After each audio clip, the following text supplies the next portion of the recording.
The most difficult thing is the decision to act. The rest is merely tenacity. Hey guys, it's Marissa from Pittsburgh Fit, and today's nutrition tip is going to be on the money you spend on food. So I just recently saw a study that Europeans spend 20% of their income on food, whereas Americans only spend 9%. So that's a huge difference. And if you're going to invest in anything at all, it should really be the food you're putting in your body. So as much as it's great to get a deal or buy the cheapest option, trying to get foods that are also nutritious is worth spending a little bit of extra money on. So just kind of something to think about for the day. All right guys, my name's Anthony. I'm gonna take you through today's PF Go. We're gonna start our warm-up triplet with calf raises, slow single unders, and fast single unders. If you have double unders, this might be a nice little awakening for you. Now, calf raises, we're gonna pull the feet all the way together. Your heels should be touching. We're gonna pop up onto our toes and slowly lower back down. I want you to try and keep your gaze nice and straight forward, stand up nice and tall. Don't forget to breathe. I never want you to fully come to rest at the bottom. I want you to just tap and go right back up. Good, now after 20 reps, we're gonna grab a jump rope, and I want your slowest single unders that you've ever done. Hands are gonna hang out at your sides. We have a nice big jump. That rope is nice and slow. You can use the clock for this and try and do 1 rep every second or even slower. That's my challenge for you today.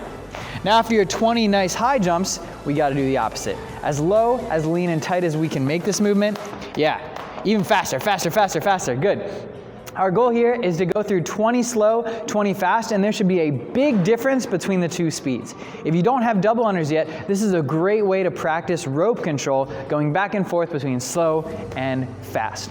Now we'll go through that triplet one more time before moving on to prisoner good mornings, prisoner reverse lunges, and kettlebell deadlifts.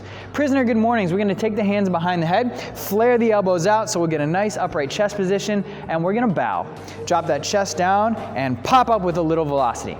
At the top, squeeze those glutes nice and hard, squeeze those quads. The amount of tension you can create from just a bodyweight movement is pretty high, and I want you to actually do that. Cool, now we're gonna put those hands and leave them back up in that position. Eyes up nice and tall. You're gonna step back, tap that back knee on the floor. Good, we're just gonna switch back and forth. We have 10 reps in total, or 5 on each leg. The higher up you can keep your chest, the better. We're just gonna move through these nice and quick. So finally, you can take those hands off your head. Now we're gonna put a kettlebell between the legs in a sumo position. You can also use a barbell if you want to, but we'll still use sumo. We're gonna tap that kettlebell on the ground right in between the legs and pop up with a little velocity. Now in the sumo deadlift, we actually have the shin try to be as vertical as we can. Can you do a couple more reps for me? Unlike in the traditional deadlift, there's not a lot of movement with the knee tracking forward. There is a little, but we want to primarily keep those hips up a little bit higher than a regular traditional deadlift. With traditional, meaning your hands are outside your feet. So that's going to be our focus for today. Then we have one more round of prisoner good mornings, prisoner reverse lunges, and kettlebell deadlifts, and now it's strength time. We have some biceps, some upper body pulling. So we have 2 moves. We have bicep curls into supinated rows, and then we got some core to finish it out. Now we're gonna do what's called a supinated bicep curl. So we're gonna turn those palms up. So if you ever wanna remember the difference between supinated and pronated, remember your hands make a little cup of soup when you're supinated. Pro tip. Now Marissa has her palms up. She's gonna squeeze her shoulders back, looking straight ahead, pull those dumbbells up to her shoulders and lower back down. Give me a couple more reps here. Good, there's a little bit of a pause. Her wrists are nice and neutral. Knuckles are perpendicular to the arm. Can you face that way for me? And when she finishes, her upper arm stays completely still. There's no lifting of the elbow off the body.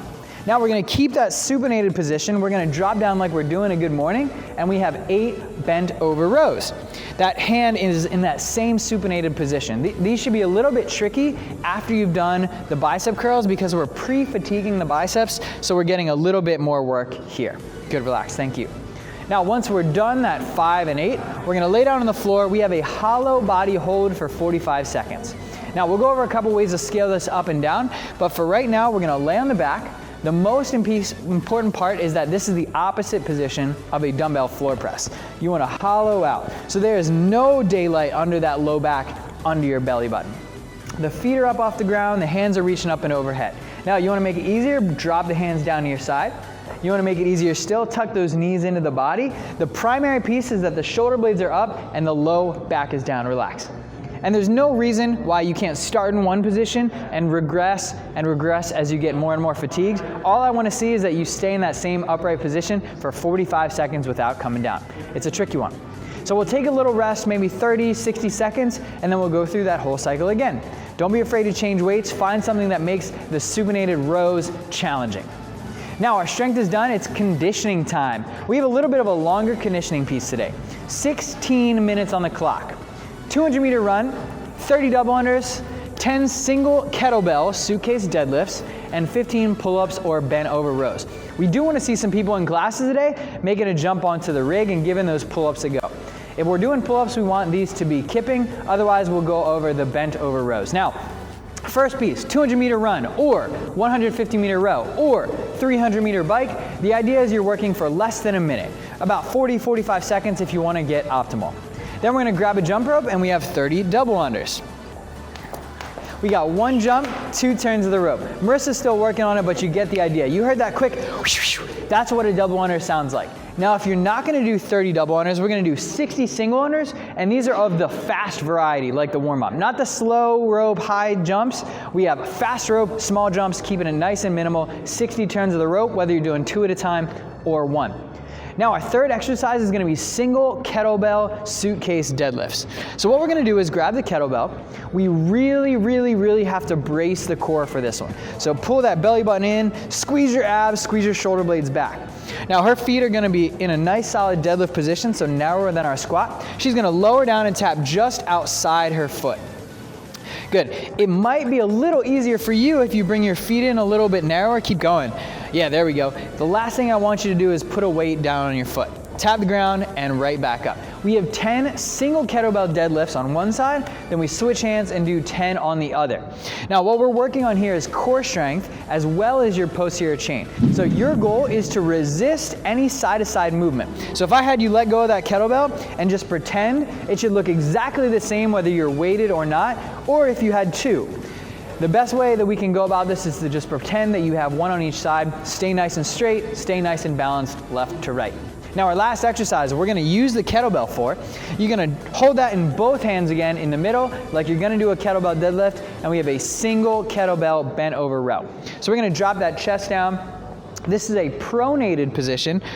Both hands on that kettlebell, you're going to pull into the chest, hitting right up above the belly button. Nice and easy. Snap it up and lower back down. If you don't have a heavy kettlebell, you can just increase the reps a little bit, but this should take you about 60 seconds. So each piece of this workout should be under a minute. So if we're talking under a minute for 4 exercises, your target is to be just over 4 rounds and change. Let us know how many rounds you get in the comments below. Have a great workout and a great rest of your day.